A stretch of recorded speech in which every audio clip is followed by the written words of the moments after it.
आप सभी का एक बार फिर से स्वागत है मेरे YouTube चैनल स्पार्क क्लासेस में। आगामी प्रतियोगी परीक्षाओं की तैयारी से संबंधित वीडियोस मेरे द्वारा लगातार अपलोड की जा रही हैं और हिंदी का हम लगभग 25% कोर्स भी हम कंप्लीट कर चुके हैं, जिसके वीडियोस आपको मेरे चैनल में मिल जाएंगे और साथ ही साथ मैं उनके लिंक जो है डिस्क्रिप्शन में भी डाल दूँगा। आप वहाँ पर से भी उनको जो है देख सकते हैं। और हिंदी की जो है अभी जो पिछला हमारा लेक्चर था वो संबंधित था संधि से, जिसमें हमने संधि, स्वर संधि और विसर्ग संधि इन दोनों का हमने अध्ययन कर लिया है। आज का जो बेसिकली लेक्चर है जो मैं आपके सामने लेके आया हूँ, बहुत सारे बच्चों को जो है डाउट भी रहता है और बहुत सारे बच्चे पूछते भी रहते हैं कि सर संधि विच्छेद कैसे। तो मैं आज सिंपली आपको संधि विच्छेद से संबंधित कुछ चीज़ें बताने जा रहा हूँ। हालांकि संधि विच्छेद ऐसा है, देखो इसमें कोई आपने नियम आपका कुछ है नहीं कि आप जो है किसी एक नियम से चलें और संधि विच्छेद हो जाए। आपने सारे ही नियम अपने दिमाग में रख करके चलना है और प्रैक्टिस, बार बार मैं यही कहूँगा कि प्रैक्टिस प्रैक्टिस और प्रैक्टिस। आपकी प्रैक्टिस बहुत ज़्यादा इसमें मायने रखती है। थोड़ा बहुत आपको अंदाज़ा होना चाहिए कैसे आप जो है संधि विच्छेद की तरफ या कैसे आप जो है शुरुआत करेंगे, तो बस उसी को लेकर के ये लेक्चर है। लिखना आपने आज कुछ भी नहीं है, ठीक है। आपने सिर्फ समझना है, इस लेक्चर को ध्यानपूर्वक सुनना है। कुछ चीज़ें जो आपको बहुत ज़्यादा ज़रूरी लगेंगी तो उनको आप ज़रूर नोट कर लें, लेकिन ऐसा कुछ लिखने वाला कुछ भी आज के लेक्चर में नहीं रहेगा। सिर्फ उदाहरणों के माध्यम से मैं चलूँगा और हम संधि विच्छेद करेंगे। सिंपली हम संधि विच्छेद करेंगे। आपका कोई और शब्द आपके दिमाग में हो जिसका आपको संधि विच्छेद नहीं आ रहा हो, आपने करना हो, तो आप उसको भी कमेंट बॉक्स में लिख सकते हैं। और साथ ही साथ अभी मैं बात करूँ, वन दरोगा के कुछ शिफ्ट के एग्ज़ाम आज हो चुके हैं जब मैं अभी वीडियो बना रहा हूँ। तो सिलेबस की महत्ता आपने देख ली होगी यूकेएसएससी के पेपर में, ठीक है। एनसीईआरटी के बारे में बहुत बार जिक्र किया गया था। बहुत सारे बच्चों ने एनसीईआरटी बहुत ज़्यादा पढ़ भी दी थी, लेकिन पेपर जो है वो बहुत डिफरेंट तरीके का था, अलग प्रकार का था। यही बात मैंने आपसे, जब मैं संधि में विसर्ग संधि आपको बता रहा था, तब भी मैंने आपसे ये बोला था कि विसर्ग संधि हालांकि आपके सिलेबस में मेंशन तो नहीं है, लेकिन हो सकता है कि क्वेश्चन दे दें। फिर क्वेश्चन दे देंगे तो आप उसे चैलेंज नहीं कर सकते, इसलिए कुछ चीज़ों के लिए आप तैयार रहें। थोड़ा सा आउट ऑफ द बॉक्स भी चले जाएं तो ऐसी कोई दिक्कत उसमें होनी नहीं चाहिए। तो फिलहाल सिर्फ संधि के एग्जाम्पल्स की ओर चलते हैं। मैं आपको एग्जाम्पल्स की तरफ एग्जाम्पल्स लेकर के आपके सामने चलूँगा और संधि विच्छेद करने की तरफ हम चलेंगे। स्वर संधि और विसर्ग संधि जितना हमने पढ़ा है उसी के एग्जाम्पल्स के आधार पे हम जो है अध्ययन करेंगे। तो मैंने कुछ एग्जाम्पल्स लिखे हुए हैं, तो इन्हीं से स्टार्ट करते हैं। देखिए कोई भी एग्जाम्पल आप, फिर आपका जो भी एग्जाम्पल होंगे आप उसे कमेंट बॉक्स में भी आप उसे मेंशन कर सकते हैं, ठीक है। अच्छा, तो सबसे पहला आप देखेंगे, दोनों चीज़ें हम देखेंगे। आप बेसिकली ये समझिए कि आज आपका ये संधि को लेकर के एक, या तो आप इसे प्रैक्टिस सेट कह लीजिए, या आप जो है प्रैक्टिस सेशन कह लीजिए, या आप इसे जो है एक संधि विच्छेद का आप ये कहें कि उदाहरणों से समझने का एक प्रयास हम करेंगे, ठीक है। तो चलिए, जैसे एक शब्द है विद्यार्थी, आप खुद भी कोशिश कीजिएगा। कुछ तो आपके स्टार्ट में करूंगा बहुत सरल सरल से, ठीक है ना, धीरे धीरे हम कठिन की ओर चलेंगे, तो यहाँ पर आपका रिवीजन भी हो जाएगा, ठीक है। तो देखिए, जैसे विद्यार्थी शब्द है, ठीक है, हर कोई जो है इसको आराम से कर लेगा। जैसे इसका अगर हम देखें तो इसका संधि विच्छेद क्या होगा, विद्याधन अर्थी। रिवीजन भी आपका साथ साथ चलेगा, ठीक है। साथ ही साथ संधि के नाम को भी हम देखेंगे। देखो, अब आपने संयुक्त व्यंजन वाले चैप्टर में जरूर देख लिया होगा। अगर हम इसका वर्तनी विच्छेद करें तो वो व्यंजन में किसकी मात्रा, छोटी की मात्रा। यहाँ से आया दो में आपका किसकी मात्रा, दो तो आपका क्या है, आधा ही है। फिर उसके बाद आपका क्या है, यो है। ये आपको मैंने संयुक्त, जहाँ पर मैंने आपको संयुक्त अक्षर बताए थे वहाँ पर मैंने आपको ये चैप्टर, ये चीज़ मैंने आपको समझा दी थी कि विद्या कैसे। दो आपका क्या रहता है, आधा रहता है, ठीक है। उसके बाद प्लस इधर की ओर क्या है, औधन। इससे हमको कोई मतलब नहीं है, मैंने पहले भी बताया था। इधर से भी हमें कोई मतलब नहीं था, मैंने सिर्फ तोड़ दिया फिलहाल फर्स्ट उसमें प्रैक्टिस के लिए, ठीक है। तो यहाँ से देखिए हमारा क्या आया, आ आया। यहाँ से देखिए हमारा क्या आया, ओ आया। फिर आप नियम पे चलें, कैसे स्वर हैं, एक दीर्घ स्वर है, दूसरा कैसा स्वर है, ह्रस्व स्वर है। और कैसे हैं ये दोनों, इनका गुण क्या है, ये दोनों क्या है, सजातीय हैं। सजातीय ह्रस्व और सजातीय दीर्घ का जब मेल होता है तो ये अपने ही किस में बदल जाते हैं, दीर्घ में बदल जाते हैं। तो यहाँ पर क्या बन गया ये विद्यार्थी। विद्याधन अर्थी क्या बनेगा विद्यार्थी। किस संधि के नियमानुसार ये बनेगा तो ये बनेगा आपका दीर्घ संधि के नियम के अनुसार। ठीक है, चलिए अब देखिए ये तो सिंपल सा था, ठीक है, लेकिन अब इस सिंपल से ही समझने का प्रयास करते हैं आखिर हमने विद्याधन अर्थी ही क्यों बनाया। ठीक है, देखिए जब भी आप संधि को देखेंगे, जब भी आप किसी शब्द को देखें तो उसके मध्य में आप देखने का प्रयास करें। उसके मध्य में आपको संधि से संबंधित कौन सा शब्द आपको उसमें दिखाई देता है। और ध्यान रखिए अभी आपने स्वर और विसर्ग संधि ही पढ़ी है, तो व्यंजन संधि के उदाहरण अभी मैं नहीं दूंगा। ठीक है, आप जो है सिर्फ ये देख के चलिए कि संधि के मध्य में ऐसा क्या है जिसके माध्यम से आप जो है बीच में कुछ प्राप्त कर सकते हैं जो आपको संधि से मिल सकता है। जैसे अब इसी एग्जाम्पल को मैं बिल्कुल हल्के एग्जाम्पल से चलूंगा, जब आपके डिफिकल्ट एग्जाम्पल होंगे तो ये मेथड आपकी वहां पर काम आएगी। अब देखिए इस संधि में बीच में देखो क्या था, आ था। अब हमें ये पता होना चाहिए कि आ हमें किस संधि से प्राप्त हो सकता है। इनके मध्य में, किसी शब्द के मध्य में आ हमें किस संधि से प्राप्त हो सकता है। मैं थो की बात नहीं कर रहा हूं, थो आपका लास्ट में है। वी की बात नहीं कर रहा हूं, वी भी लास्ट में। द्यो की बात मैं नहीं कर रहा हूं क्योंकि आपको अभी स्वर संधि और व्यंजन संधि, विसर्ग संधि के माध्यम से इसको समझना है। ठीक है, तो बीच में आपका आ है। अब आप ये देखिए कि आ जो है किस संधि से आपको प्राप्त होता है, किस स्वर संधि में। आप चलिए अब आप स्वर संधि को दिमाग में रखिए। एक संधि आपकी ऐसी है स्वर संधि में जिसमें आपको बीच में क्या प्राप्त होता है, आ प्राप्त होता है, और वो कौन सी है, दीर्घ संधि। अच्छा, अब आप नियम की तरफ चलेंगे। चलो आपने ये सोच लिया कि दीर्घ संधि में मुझे क्या प्राप्त हो जाता है, बीच में आ प्राप्त हो जाता है दीर्घ संधि में। ठीक हो गया, अच्छी बात है। दूसरी चीज, अब आप ये समझिए, अब आपने उस नियम को रिवर्स लेकर के चलना है। ठीक है, अभी तक आप उसको आप ये समझिए, अभी तक आप उसे अगर इधर से पढ़ रहे थे कि यदि किसी सजातीय ह्रस्व के बाद सजातीय ह्रस्व आता है तो वो दीर्घ में बदल जाता है। अब आपने उसको रिवर्स समझना है कि दीर्घ संधि के तहत मुझे आ कब प्राप्त होगा। कब प्राप्त होगा भाई, जब जो है किसी सजातीय ह्रस्व या इसी के दो सजातीय ह्रस्व हो, चाहे दीर्घ हो, चाहे वो आपका दीर्घ हो, चाहे वो दीर्घ हो, चाहे इधर दीर्घ हो, चाहे इधर ह्रस्व हो, या इधर भी ह्रस्व हो और इधर भी आपका ह्रस्व हो। तो मैं अभी सिंपल शब्द से इसलिए समझा रहा हूं क्योंकि इसको आप बहुत आसानी से पकड़ सकते हैं, इसको आप बहुत आसानी से क्या कर सकते हैं, कैच कर सकते हैं। कठिन वाले में मैं नहीं जा रहा हूं अभी।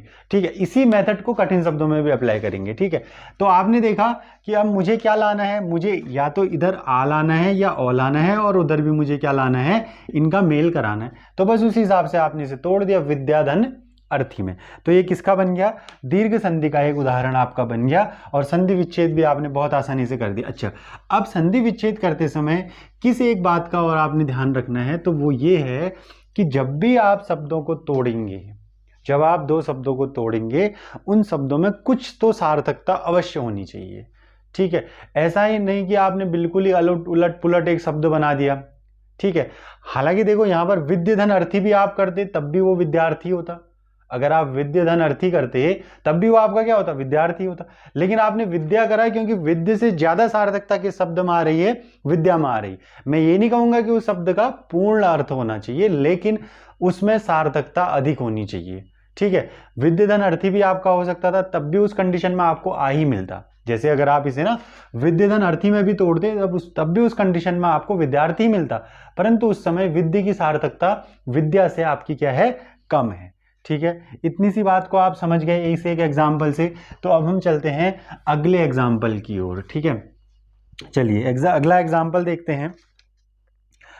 अगला एग्जाम्पल है हिमालय। ये भी आपका कौन सी संधि का है, तो दीर्घ संधि का। फिर आपने अगेन बीच में देखना है आ। ठीक है, अब आ आपका कैसे मिल सकता है यहां पर को, हिम धन आलय, ये क्या बन गया, हिमालय बन गया। ठीक है, अगला एग्जाम्पल देखते हैं। चलिए अब आपको कुछ चीजें थोड़ा सा कठिन की ओर चलते हैं। नरेंद्र, ये एक शब्द है हमारे पास, नरेंद्र। ठीक है, आपके पास एग्जाम में क्वेश्चन ये आ सकता है कि नरेंद्र का सही संधि विच्छेद क्या है, या वो सीधे ही पूछ देगा, जहां तक संभावना होती है वो ये पूछ देते हैं सीधे ही कि नरेंद्र में कौन सी संधि है। अब वहां पर दोनों काम हो गए, आपने संधि का नाम भी बताना है, संधि सही संधि विच्छेद होगा तो संधि का नाम भी आप आसानी से बता देंगे। ठीक है, चलिए अब देखिए फिर आपने इसमें क्या करना है, बीच में आपका क्या आ रहा है, मध्य में चलना है। अगर स्वर है आपके मध्य में तो आप पहले स्वर के साथ जाने का प्रयास करें। जैसे आपके बीच में आपका एक स्वर आ गया ए, तो आप इसे स्वर के साथ चलने का प्रयास करें। तो कोई ऐसी कौन सा स्वर आ रहा है, ए, ये वाला है, ए की मात्रा ये आ रहा है। अब आप ये देखिए कि आपके पास जितनी स्वर संधियां हैं उनमें से कौन सी ऐसी संधि है जिसमें ए प्राप्त होता है। जल्दी से सोचिए, एक संधि अवश्य ऐसी होती है जिसमें ए प्राप्त होता है, और वो कौन सी संधि होती है, वो होती है आपकी, चलिए मैं संधि का नाम अभी नहीं बताऊंगा। अच्छा, ए आपको कब प्राप्त होता है किसी संधि में, चलिए उस नियम की तरफ मैं चलता हूं। ठीक है, मैंने आपको बताया था जब अ या आ के बाद, जब अ या आ के बाद, अ या आ के बाद ई, ई, उ और री, ये 5 भिन्न स्वर अगर आपके आते हैं तो इस कंडीशन में अ, आ और ये मिलकर के, ई मिलकर के क्या बना देते हैं, ए बना देते हैं। ये दोनों मिलकर के क्या बना देंगे, ओ बना देंगे, और ये क्या बना देता है, अर बना देता है। ठीक है, ये किस संधि का नियम था, तो गुण संधि का। किस संधि का नियम था, गुण संधि। गुण संधि में क्या होता था कि ये जो आपका नियम है, जब ओ या आ के बाद ये 5 भिन्न स्वर आएंगे तो ये मिलकर के आपका क्या बना देंगे, नियम मैं आपको पहले पढ़ा चुका हूं, यहां पर बोलने का ज्यादा फायदा नहीं है, तो आप उस नियम की तरफ चलें। ठीक है, तो उसी नियमानुसार अब आपने देखो यहां पर क्या लाना है, आपने यहां या तो अ या आ लाना है, इधर आपने अ या आ लाना है, और इधर आपने छोटी ई या बड़ी ई लानी है। इस कंडीशन में आपको ए प्राप्त हो जाएगा। अब आपने सार्थकता की तरफ चलना है, देखो, और शब्द भी आपका मैच होना चाहिए। देखो मैंने क्या बना दिया, यहां मैंने कर दिया नर, ठीक है, और यहां मैंने क्या कर दिया, इंद्र, यहां नर और यहां इंद्र कर दिया। अब ध्यान रखो, अगर आपको संधि विच्छेद आता है और अगर यूं कर दिया नर धन इंद्र, ये कर दिया, तो ये बिल्कुल गलत हो जाएगा। इसके नीचे हलंत का मतलब क्या है, इसके पीछे ओ नहीं जुड़ा है। ये रॉ किसका है, कैसा है, बिना ओ का। ये सारी बातें हम कर चुके हैं। आप अगर स्टेप बाय स्टेप सारे लेक्चर्स को देखेंगे तो आपको ये चीजें समझ में आ जाएंगी। सीधे इसी लेक्चर पे नहीं आप जो है ना जाएं, इससे पहले के सारे लेक्चर्स का अध्ययन करें, तब जाके आप यहां पर तक चीजें समझने के आप स्थिति में आएंगे। ठीक है, तो यहां क्या हो गया, देखिए यहां से ओ आ गया बहुत आसानी से, यहां से ई आ गया, इन दोनों ने मिलकर के ए बना दिया। ठीक है, ए बना दिया। अब इस ए की मात्रा किस में लग जाएगी, रॉ में लग जाएगी, तो ये क्या बन जाएगा, नरेंद्र बन जाएगा। किस संधि के नियम के अनुसार, गुण संधि के नियम के अनुसार। बस आपने लिखना कुछ नहीं है इस चीजों में, देखा जाए तो आपने अपने दिमाग में ही ये चीजें चलानी है, दिमाग में ही आपने इन चीजों को रख के चलना है। चलिए अगला एग्जाम्पल भी हम देख लेते हैं इसके बाद, गिरीश। अगला एग्जाम्पल है गिरीश। चलिए फिर से बीच में चलते हैं। बीच में क्या आ रहा है, देखिए बड़ी ई आ रही है, बड़ी ई आ रही है। फिर हम यही सोचेंगे, अगेन हमारा सोचने का काम है कि किस संधि में हमें बड़ी ई प्राप्त होती है। तो हमारे पास एक ही संधि ऐसी है, दीर्घ संधि, जिसमें हमें बड़ी ई प्राप्त होती है रिजल्ट के तौर पर। और बड़ी ई हमें कब प्राप्त होती है, जब इसी के सजाती ह्रस्व या दीर्घ, ह्रस्व या दीर्घ, दीर्घ या ह्रस्व इनके मिलते हैं। तो हमने इस तरफ भी ई लाना है, इस तरफ भी ई लाना है, तो और भी आसान हो गया। तो ये आपका क्या हो गया, गिरी धन ईश, बस ये आपका क्या बन गया, गिरीश। किस संधि के नियम के अनुसार, दीर्घ संधि के नियम के अनुसार, दीर्घ संधि के नियम के अनुसार। ठीक है, सिर्फ आपने प्रैक्टिस करनी है, ऐसे ही आपने संधि विच्छेद को भी सीखना है, और यहीं से आप संधि के नाम को भी आप आसानी से समझ पाएंगे। ठीक है, चलिए अगला एग्जाम्पल मैं आपको लेके चल रहा हूं, महेंद्र।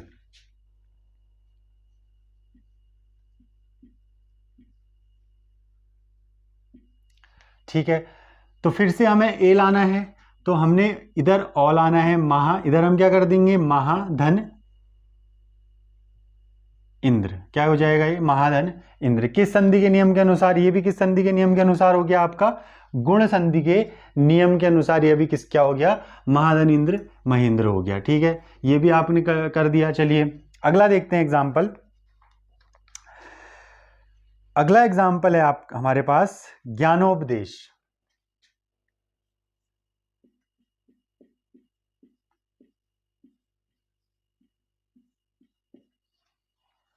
ज्ञानोपदेश। ठीक है, अब देखिए इस शब्द में मात्राएं आपको 2 दिखेंगी, ठीक है, आपको यहाँ भी दिख रहा है, यहाँ भी दिख रहा है, ठीक है।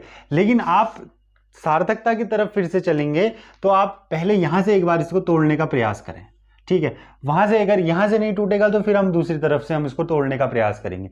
अगर आपको यहीं पर सार्थकता मिल जा रही है और संधि के नियम अनुसार आपको कुछ यहाँ पर प्राप्त हो जा रहा है तो आप आगे मत बढ़िए, ठीक है। चलिए हम देखते हैं ज्ञानोपदेश। अच्छा, बीच में क्या है? ओ है, बीच में क्या है? ओ है।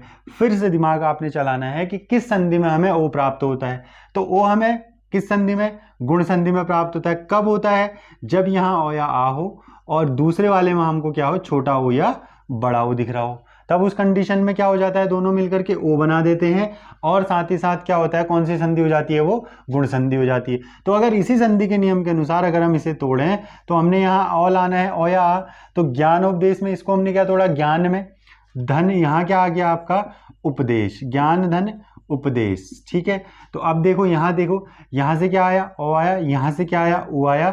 नियम आपका जो है क्या हो जा रहा है? वाइस वर्सा आपका वो आपका क्या हो जा रहा है? प्रूव हो जा रहा है। तो आप क्या कर दोगे? इति सिद्धम। यानी ये किस संधि के अनुसार बना आपका ज्ञानोपदेश? गुण संधि के अनुसार जो है ज्ञान धन उपदेश के आधार पर ये क्या बन गया? आपका ज्ञानोपदेश बन गया और गुण संधि आपकी इसमें प्रयोग की गई है, ठीक है। बस इसी तरीके से आपने लगातार ऐसे ही आपने जो है संधि की प्रैक्टिस करनी है और ऐसे ही आपने जो है विविध प्रकार के शब्द भी लेने हैं, ठीक है। अच्छा, एक और एग्जांपल में लेके चलता हूं, महोत्सव। महोत्सव, अच्छा ये देखिए फिर से यहाँ क्या हो गया? महा, और यहाँ क्या आ गया? उत्सव। आपने ओ लाना था, आपका काम कंप्लीट। यहाँ से आप यहाँ आप आल आ गए, यहाँ आप ऊल आ गए, तो महाधन उत्सव आपका क्या हो गया? यहाँ पर को महोत्सव हो गया। किस संधि के नियम के अनुसार? आपका फिर से किस संधि के नियम के अनुसार? गुण संधि के नियम के अनुसार। अच्छा चलिए, मैं आपको एक बहुत इंपॉर्टेंट बात यहाँ पर बता देता हूँ कि दो आपकी संधियां हैं। आप विसर्ग संधि भी पढ़ चुके हैं और स्वर संधि भी पढ़ चुके हैं।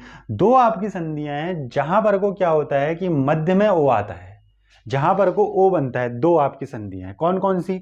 एक तो स्वर संधि। स्वर संधि में कौन सी संधि? गुण संधि। और एक आपकी कौन सी संधि? विसर्ग संधि। विसर्ग संधि में भी आपका क्या बनता है? ओ बनता है, ठीक है। विसर्ग संधि में भी आपका ओ बनता है और गुण संधि में भी आपका क्या बनता है? ओ बनता है, ठीक है। गुण संधि में भी और विसर्ग संधि में भी आपका क्या बनता है? ओ बनता है। तो यहां पर कभी कंफ्यूज मत होना, इसके लिए मैं आपको एक आध एग्जांपल बता दे रहा हूं, ठीक है। मेथड कुछ नहीं है कि आप जो है किसी एक तरीके से चलें, एक कोई नियम है, ऐसा नहीं। प्रैक्टिस और साथ ही साथ कुछ छोटी छोटी बातें अगर आपको पता हो तो आप कर सकते हैं इसको, ठीक है। चलिए देखते हैं, इसमें मैं आपको लेके चलता हूँ एग्जाम्पल्स से, ठीक है। साथ ही साथ उसके बाद हम विसर्ग में कब बनता है तो अच्छा चलिए, अगर मैं गुण संधि में एग्जाम्पल देखूं तो चलो ये आपका महोत्सव हो गया, ये आपका गुण संधि का एग्जाम्पल हो गया, ठीक है। और अगर मैं आपको इधर की ओर चलूं तो मनोबल एग्जाम्पल्स में ले रहा हूं, ठीक है। मनोबल मैं अभी एग्जाम्पल के साथ बताऊंगा, अभी एक आध एग्जाम्पल और ले लेते हैं। चंद्रोदय, मैं अभी गुण ये आपके एग्जाम्पल है गुण संधि के, ठीक है। ये आपके एग्जाम्पल है विसर्ग संधि की, जिस कंडीशन में दोनों में बीच में क्या बन रहा है? ओ बन रहा है, ठीक है। मनोनुकूल,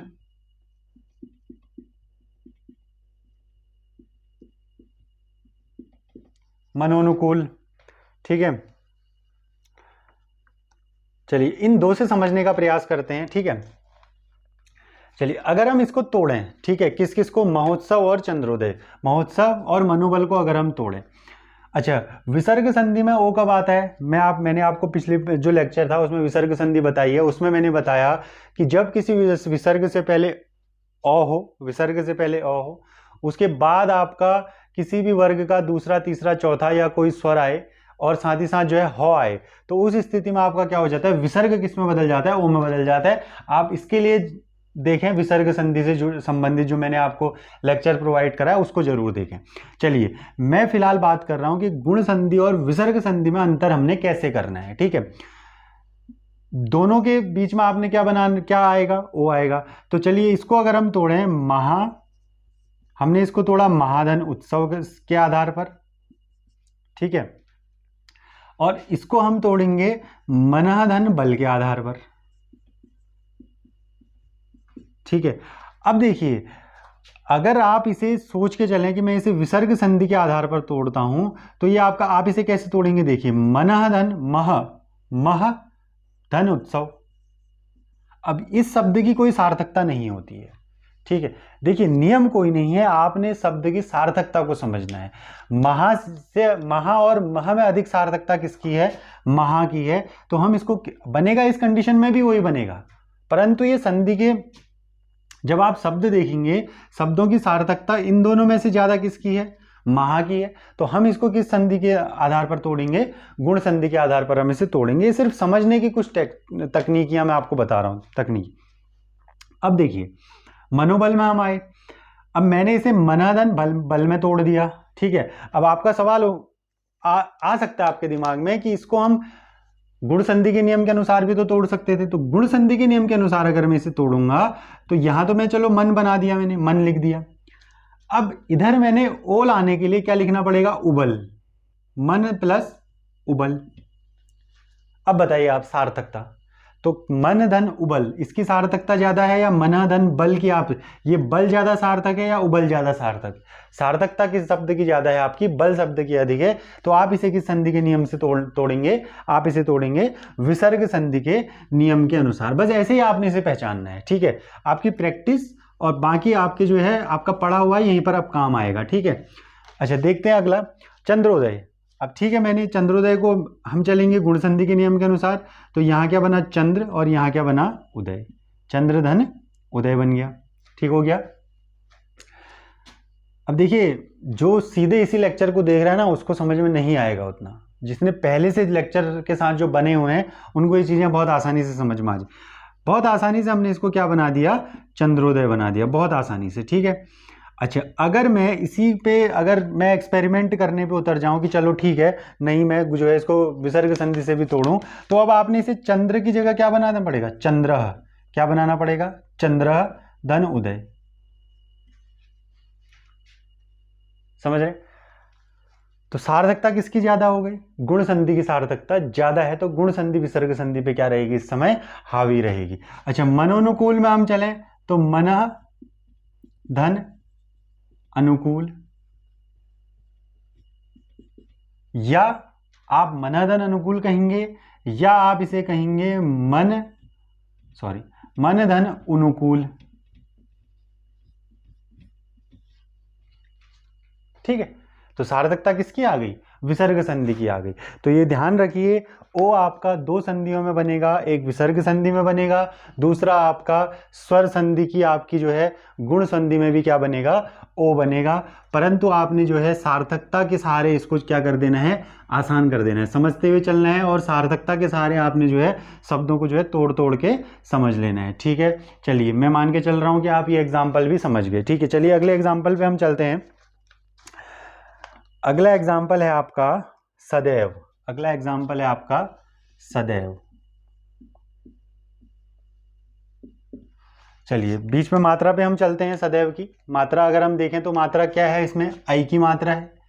अगेन फिर आपने अपना दिमाग दौड़ाना है कि कौन सी संधि है जिसमें मुझे आई मिल सकता है, कौन सी संधि है जिसमें मुझे आई प्राप्त होता है, अपने आप से सवाल पूछिए, तो आपको आंसर मिल जाएगा। यदि आपने अच्छे से पीछे की सारी चीज़ें को अध्ययन किया हुआ है तो आपकी अयादि संधि ऐसी संधि है जिसमें आपको जो है दोनों के मेल के बाद क्या मिलता है, आई मिलता है, ठीक है। अच्छा अगला सवाल आपके दिमाग में कौन चाहिए कि कब मुझे आई प्राप्त होता है, अयादि नहीं, सॉरी, आपका वृद्धि संधि में, ठीक है। वृद्धि संधि ऐसी संधि है जिसमें आपका आई प्राप्त होता है। अगला सवाल आपका उठना चाहिए आपके दिमाग में, कब मुझे आई प्राप्त होता है, तो वृद्धि संधि का नियम ये कहता है कि अगर आपका प्रथम वर्ण ओ या आ है, साथ ही साथ आपका दूसरा वर्ण ए, आई, ओ और औ है, तो इस स्थिति में क्या होता है कि आपको जो रिजल्ट मिलता है इनके मेल से वो ए आ और ए के मेल से हमको आई मिल जाता है, वृद्धि हो जाती है, और इन दोनों के मेल से हमको क्या मिल जाता है, औ मिल जाता है। साधारण सी बात है, सिंपल सी बात है। बस अब इसी टेक्निक को लगा करके आपने कुछ ऐसा लाना है कि इधर आपको ओ या आ मिल जाए, उधर आपको ए या आई मिल जाए। तो आप इसे सार्थकता के आधार पर जाएंगे तो इसको क्या बनाएंगे, सदा, और इधर आप क्या बना देंगे, एव, सदाधन एव। यहाँ से आ निकला, यहाँ से ए निकला, आ और ए के मेल से क्या बन गया, ऐ की मात्रा में क्या हो गई, वृद्धि हो गई, तो वो क्या बन गया, आई बन गया। कौन सी संधि, वृद्धि संधि। ठीक है, बहुत इजी है, बहुत ज़्यादा, बस आपने समझना है। ठीक है, रटने की तरफ ना जाएं, आप संधि को कभी रट नहीं सकते हैं। ठीक है, अगला है, अगला एग्जाम्पल देखते हैं, परमौषध। अब आपने औ बनाना है। ठीक है, जो वृद्धि संधि का अगला स्टेप है। अब यहाँ से क्या आया आपका, परम, और यहाँ से क्या आया, औषध, तो इसने क्या बना दिया, परमौषध। क्या बना दिया, परमौषध। ये भी आपका किस संधि का, वृद्धि संधि का ही एक क्या है, उदाहरण है। ठीक है, मैं तोड़ने के विषय में बता रहा हूँ, तोड़ने के रिवर्स हम चल रहे हैं, साथ ही साथ संधि के नियमों का भी हम अध्ययन कर रहे हैं, दोनों नजरिए से हम इसको देख रहे हैं। ठीक है, अच्छा, अब अगली जो आपकी दो संधियां आती हैं वो हैं यण संधि और अयादि संधि। इसके एग्जाम्पल्स को मैं क्या करता हूं कि हम दोनों के एग्जाम्पल्स का हम अध्ययन साथ साथ करेंगे। ठीक है, चलिए, एक तरफ मैं लिख देता हूं यण संधि के उदाहरण, एक तरफ मैं लिख देता हूं अयादि संधि के उदाहरण। कारण इसका ये है कि दोनों में आपका य व ये सब चीजें आती हैं। ठीक है, चलिए, मैंने यहाँ यण संधि के उदाहरण लिखे, इत्यादि। मैं तोड़ना भी बताऊंगा, यण संधि लिख दिया करके आप जो है प्रसन्न मत होइए। ठीक है, इत्यादि। और अगला है आपका, इधर ही मैं लिख देता हूं नयन। देखिए, दोनों में बीच में यो आ रहा है, ये आपके अयादि संधि के उदाहरण है। ठीक है, अब दोनों में आपका इधर भी यो दिखेगा, इधर भी यो दिखेगा। ठीक है, अगला है आपका एग्जाम्पल उपर्युक्त। अगला एग्जाम्पल क्या है, उपर्युक्त। अगला एग्जाम्पल उपर्युक्त, और यहां हम लिख देते हैं गायक। अगला एग्जाम्पल हम देखते हैं अन्वेषण। अगला एग्जाम्पल अन्वेषण। उसके बाद इधर हम लिख देते हैं पवन। ठीक है, यहां हम लिख देते हैं स्वागत, और यहां हमारा आ गया नाविक।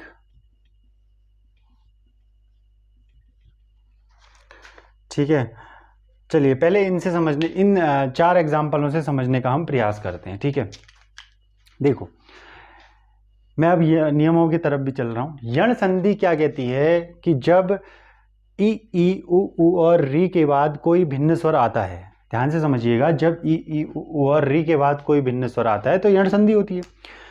इस कंडीशन में बनता क्या है, तो ई का बोला जाता है कि यो बन जाता है, ऊ का वो बन जाता है, री का क्या बन जाता है, अर बन जाता है। री का एग्जाम्पल भी मैं आपको बताऊंगा, उसको भी तोड़ना हम सीखेंगे। ठीक है, और अयादि संधि क्या कहती है कि जहां पर को ए आई ओ औ के बाद कोई भिन्न स्वर आता है तो उसमें क्या बन जाता है, आय आय औ और आओ। ठीक है, नोट्स आपने बनाए होंगे, मैं उम्मीद कर रहा हूं। तो ए का क्या बन जाता है, आय, आई का क्या बन जाता है, आय, ओ का बन जाता है औ, और औ का बन जाता है आओ। ठीक है, इतना समझ गए। अब अगर मैं शब्दों के आधार पर देखूं कि आपने प्रथम दृष्टिया देख करके ये तय करना है कि यण संधि से तोड़ना है या अयादि संधि से, तो प्रथम दृष्टिया अगर आप यह निर्णय लें तो वो कैसे लें, मैंने पहले भी बताया, मैं अभी भी बता दे रहा हूं। अगर आपको बीच में यो वो दिखता है, यो वो के साथ कोई स्वर लगा हुआ, अगर वो आधा नहीं है तो आप उसे स्वर संधि के साथ पहले प्रायोरिटी पे रखेंगे कि आप उसको किससे तोड़ेंगे, स्वर संधि से तोड़ेंगे। क्या है शर्त, अगर आपको मध्य में यो वो दिख रहा है, री दिख रहा है, तब तो ठीक है, मात्रा आज्ञा है, पितृ अनुमति है, वो अलग, वो उन शब्दों की अलग आपके एक वो बन जाता है, अलग वो एक सेट बन जाता है। ठीक है, वो अलग से पहचान में आ जाते हैं। इनकी बात मैं कर रहा हूं, इस तरह के शब्दों की। ठीक है, तो अगर इन शब्दों में आपको मध्य में यो दिख रहा है, वो दिख रहा है, और वह स्वर के साथ लगा हुआ है यो, जैसे यहाँ यो ओ के साथ लगा हुआ है, यहाँ भी यो के साथ ओ के साथ लगा हुआ है, यहाँ वो लगा हुआ है। ठीक है, यहाँ आपका ई लगा हुआ है। ठीक है, यदि ऐसा होता है तो आप स्वर संधि को प्रायोरिटी पे रखेंगे। स्वर संधि में भी अब आपने ये देखना है कि अगर वो या यो से पहले का व्यंजन आपका अधूरा है, अगर यो और वो से पहले का व्यंजन आपका अधूरा है, ये देखिए, यो से पहले आधा तो, यो से पहले आधा रो, वो से पहले आधा नो, वो से पहले आधा सौ, तो आप 100% आप सिर्फ और सिर्फ किस संधि के साथ चलेंगे, यण संधि के साथ चलेंगे, इन दोनों की तुलना में। ठीक है, इन दोनों से जब आप तुलना कर रहे हैं। ठीक, बहुत सारे एग्जाम्पल, वृद्धि संधि इसको कभी कभी ओवरलैप कर देती है, वो अपवाद है, मैं आपको उसका भी डिस्कशन कराऊंगा कभी। वृद्धि संधि कभी कभी इसको ओवरलैप कर देती है, उसमें कुछ ऐसे नियम, कुछ वृद्धि संधि में कुछ ऐसे एग्जाम्पल आ जाते हैं जो आपको कंफ्यूज कर सकते हैं, लेकिन वहां पर भी प्रायोरिटी आपकी यण संधि की रहती है। अच्छा, इधर की ओर चलें, अगर इससे पहले का व्यंजन आधा नहीं है तो आप डेफिनेटली किसके साथ चलेंगे? अयादि संधि के साथ चलेंगे। ठीक है, इतना तो आप समझ गए कि मुझे अगर इस तरीके के शब्द मिल रहे हैं, य व से पहले अगर वर्ण जो है आधा है, व्यंजन आधा है, तो मुझे किस संधि के साथ चलना है भाई? यण संधि के साथ। अगर वो पूरा है, नायक, नयन, भावुक, पावक, पवन, इस तरह के शब्द हैं, तब मुझे किस संधि के साथ चलना है? अयादि संधि के साथ। फिर अब सिंपल हो गया आपकी चीजें, बहुत बहुत आसान हो गई।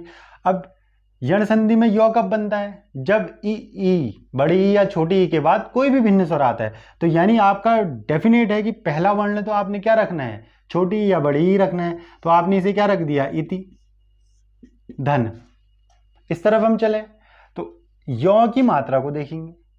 अगर इस तरफ का स्वर डिसाइड करना है तो क्या देखेंगे? य की मात्रा देखेंगे। य की मात्रा क्या है? इस देखो, यण संधि में य की मात्रा देखेंगे। किसकी मात्रा देखेंगे? य की मात्रा में आ है तो क्या कर देंगे हम? इति धन आदि। ठीक है। अच्छा, उपर्युक्त में चलें, आधा है, य से पहले आधा है, तो किस संधि में चलेंगे? यण संधि में। यण संधि में य कब बनता है? जब पहला वर्ण क्या होगा? छोटी ई या बड़ी ई होगा, ऊपरी। अब दूसरा वाला स्वर कौन डिसाइड करेगा? इस य में किसकी मात्रा लगी है वो डिसाइड करेगा। य में किसकी मात्रा लगी है? उ की मात्रा लगी है, तो क्या बन गया? उक्त, ऊपरी धन उक्त। ठीक है, अन्वेषण की ओर चलते हैं। यहां पर क्या है? वो है। वो कब बनता है? जब पहला वर्ण क्या हो? छोटा हो या बड़ा हो। तो अब आप इसे अनु कर देंगे, छोटा हो कर दिया। इस तरफ आप चलेंगे तो यहां पर आप देखेंगे किसकी मात्रा है? ए की मात्रा है, तो यहां आप क्या बना देंगे? ए बना देंगे। अनुधन एषण, ये क्या बन गया? अन्वेषण। अच्छा, इधर की ओर चलेंगे तो इधर आपने ऊ लाना है, तो इधर क्या हो गया? सु, प्लस वो में किसकी मात्रा है? आ की मात्रा है, तो ये क्या हो गया आपका? आगत। ठीक है, तो यण संधि में आपने किया क्या कि सबसे पहले आपने जो है य को देखा। य के बाद अगर आपने देखा कि पहले वाला आधा है तो ठीक है, यण संधि में जाएंगे। तो छोटी या बड़ी ई लाने के लिए आपने यहां पर को ई लगा दिया, छोटी ई लगा दी। दूसरे वर्ण को, दूसरा स्वर डिसाइड करने के लिए आप किसकी मात्रा देखेंगे? य की मात्रा देखेंगे। और य की मात्रा आपको जो है बड़े जोर शोर से दिख जा रही है, क्या है? आ है, तो ये क्या बन गया आपका? इत्यादि बन गया। ठीक है, चलिए। अच्छा, अब इसको तोड़ते हैं नयन। अब इसमें मात्रा का खेल कैसे होगा और दूसरा वर्ण कैसे डिसाइड होगा ये देखते हैं। ठीक है, अच्छा, अयादि संधि में य कब बनता है? अयादि संधि में य बनेगा कब? जब ए आई के बाद कोई भिन्न स्वर आएगा। जब ए आई के बाद कोई भिन्न स्वर आएगा। ठीक है, ध्यान रखना, अयादि संधि में य कब बनता है? जब ए आई के बाद कोई भिन्न स्वर आएगा। अब ये कौन डिसाइड करेगा कि ए आएगा या आई आएगा? ठीक है, चलिए मैं पहले यहां पर बनाने की कोशिश करता हूं ए। चलो, मैंने अभी ए बना दिया। दूसरी तरफ य को हमें छोड़ देना, य में सिर्फ जिसकी मात्रा है उस स्वर को लिख देना। य में किसकी मात्रा है? ओ की मात्रा है, तो हमने क्या लिख दिया? अन। ठीक है, तो हमारा ये मिलकर के क्या बन जाएगा? नयन।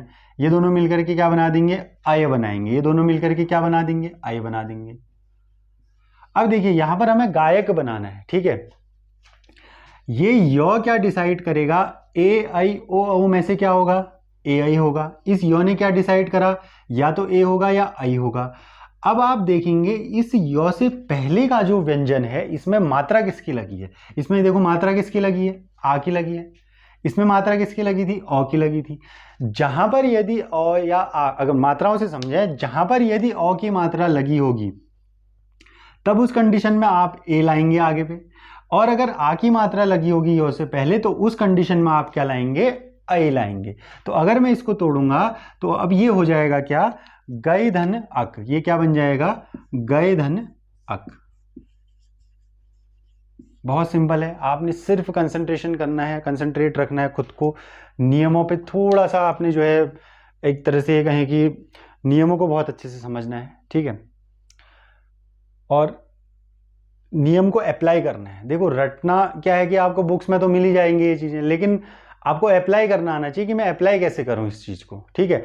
अच्छा, होता क्या था, जब देखो ए आई ये दोनों आते थे, इनके बाद कोई भिन्न स्वर आता था तो ए का क्या बन जाता था, आई का क्या बन जाता था, आय।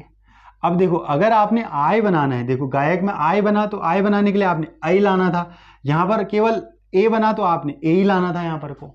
यहां पर देखो और नयन बना, आनी बना तो आपने जो है क्या लाना था, केवल ए लाना था। अच्छा, यही चीज यही फंडा यहां पर भी लागू हो जाएगा, ठीक है। और दूसरी तरफ का स्वर कौन डिसाइड करेगा, दूसरी तरफ का स्वर डिसाइड करेगा इस य के पीछे की मात्रा। इन दोनों कंडीशनों में जो है क्या थी, आपकी क्या थी, अ ही थी। मैं अ से विपरीत हटके जो है एक शब्द दे देता हूं, गायिका।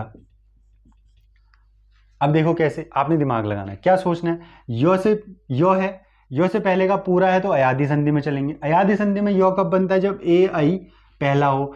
अब ए पहला होगा या आई पहला होगा, ये कौन डिसाइड करेगा, इस गौ की मात्रा, इससे पहले वाले की मात्रा। इसमें किसकी मात्रा है, आ की मात्रा है। आ की मात्रा है तो हमने इसको क्या बनाना है, गई बनाना है। क्या बनाना है, गई बनाना है। अच्छा, अब दूसरी तरफ की व्यंजन, दूसरी तरफ के स्वर की मात्रा क्या होगी, ये कौन डिसाइड करेगा, यो में किसकी मात्रा है, छोटी की मात्रा, तो छोटी ही यहां भी आ जाएगा, तो ये क्या बन गया, गायिका, ठीक है। संधि विच्छेद ही सबसे कठिन क्वेश्चन है जो आपका संधि से आ सकता है। अगर आपसे कोई शब्द पूछे या संधि विच्छेद करके दे दें, इस संधि का नाम बताओ, तब तो बहुत सिंपल हो जाता है, ठीक है। अच्छा, पवन शब्द की ओर चलें, देखो यहां पर वो है। अब वो कब बनता है, जब ओ या औ हो। अब कब ओ होगा, कब औ होगा, ये कौन डिसाइड करेगा, अगर इसमें आ की मात्रा होगी तो औ होगा, अगर इसमें ओ की मात्रा होगी तो ओ होगा। अब किसकी मात्रा है, औ की मात्रा है, तो क्या हो जाएगा, पोधन अन, ठीक है। नाविक की ओर हम चलें तो नाविक में क्या है, आ है, तो इस कंडीशन में यहां पर क्या बन जाएगा, नवधन इक नाविक, नवधन इक नाविक। तो ये आपके यण और अयादि संधि के कुछ आपके उदाहरण रहे। इसी माध्यम से आपने इनको समझना है, ठीक है। साथ ही साथ नियम तो आपको पता होनी चाहिए, नंबर 1 चीज। दूसरी चीज़ है आपको अप्लाई कैसे करना है। अगर नियम कैसे अप्लाई करना है तो उसके लिए आपको आज का अगर यदि लेक्चर यूजफुल लगा तो चैनल को सब्सक्राइब कर। तो यहाँ तक की हमारी बातें हो गई। तो यण संधि में कुछ विशिष्ट एग्जाम्पल मैं बता देता हूँ री से संबंधित। जैसे अगर एग्जाम्पल है पितृनुमति, क्या है, पितृनुमति। इसको अगर हम तोड़ें तो आपका यण संधि के नियम के अनुसार क्या होता है, जब री के बाद कोई भिन्न स्वर आता है तो पितृधन, पितृधन, तो में आपका इस तरीके से पितृधन अनुमति, तो ये आपका क्या बन जाएगा, पितृनुमति। क्या बन जाएगा, पितृनुमति। इसमें आपका क्या है, तो आपका क्या है, इसका मतलब ये है कि तो आपका क्या है, आधा है, रो आपका क्या है, पूरा है। रो में क्या है, अ की मात्रा है। इसको समझने के लिए आप मेरा संयुक्त अक्षर वाला वीडियो जरूर देखें। तो फिलहाल हमने विसर्ग संधि भी करी है। विसर्ग संधि का एक नियम तो डिस्कस हो गया है गुण संधि के साथ, अ के साथ। विसर्ग संधि के अन्य नियमों से संधि विच्छेद का तरीका भी हम देखेंगे। फिलहाल आप अभी स्वर संधि के लिए इस चीज़ को कंफर्म रखें कि अगर आपका स्वर संधि से किसी उदाहरण को तोड़ना है और संधि का नाम बताना है तो आप यहाँ तक जो है चीज़ों को कंफर्म करें, ठीक है। और आगे जो है नेक्स्ट लेक्चर में हम जो है शब्दों की बात करेंगे, शब्द भेद की बात करेंगे। फिर किसी दिन विसर्ग संधि से संबंधित वीडियो भी मैं लेकर के आऊँगा, उसके संधि विच्छेद से संबंधित। तो यहाँ पर तक आपको चीज़ें बेनिफिशियल हैं आपके लिए, तो आप चैनल को सब्सक्राइब जरूर करें और अधिक से अधिक इसे शेयर करें। मिलते हैं अगले दिन किसी नए टॉपिक के साथ।